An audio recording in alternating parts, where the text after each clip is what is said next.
ma ne ko nag Sëñ Tuubaa jël premier bi nga taxaw màggal Seexul Xadiim képp koo xam ne soo xam ne Sëñ Tuubaa bi si ñu ko taxaw màggal ko gàttal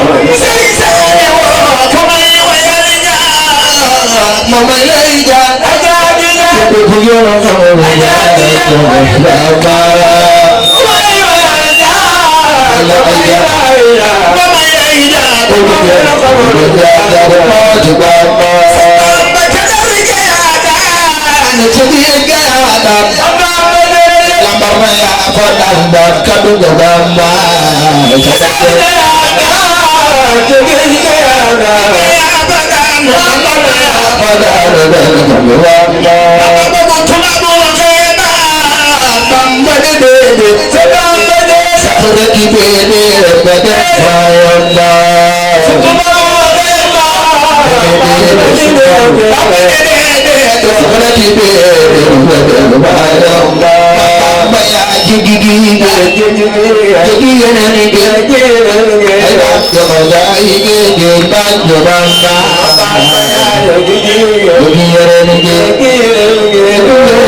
jërëjëf sëñ Fallou Diouf mbooloo ko jërë ngeen jëf ñoo ngi ziare